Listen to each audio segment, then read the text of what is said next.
চিটাগাঙ্গে মেয়ে বিয়ে দেওয়া আর নিজের কলিজা বিক্রি করা একই সমান। কথা বলেন ঠিক কিনা? বিয়ের সময় 10 লাখ মিনিমাম খালি যৌতুক, 50 লাখ মোহরানা, গিভ এন্ড টেক। মেয়ের বাপ চিন্তা করে যে মোহরানা কত দেবো, যদি 50 লাখ হয় ও দাবি করে 1 কোটি যৌতুক। ঠিক কিনা? খবরদার, এগুলো হারাম।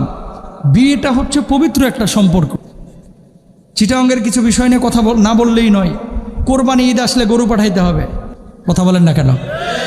রমজান মাসে ইফতার, রোজা করে কিনা সন্দেহ আছে, ইফতার পাঠাইতে হবে 30,000 টাকার। তুমি ইফতার করছো না, তুমি জাহান্নামের আগুন মুখে নিচ্ছ। ঠিক কিনা? এগুলো জায়েজ না, এগুলো বন্ধ করতে হবে। চিটাগাঙ্গে কোথায় পেয়েছেন এই সমস্ত কুসংস্কার? আপনাদেরকে কষ্ট দেওয়ার জন্য বলতেছি না। যেই মেয়েটাকে আপনার হাতে তুলে দিয়েছে, শুনেন, হোক সে মেয়ে কালো খাটো, হোক সে মেয়ে অসুন্দরী, প্রত্যেকটা মেয়ে তার বাবার রাজ্যে রাজকন্যার মতো। ঠিক কিনা?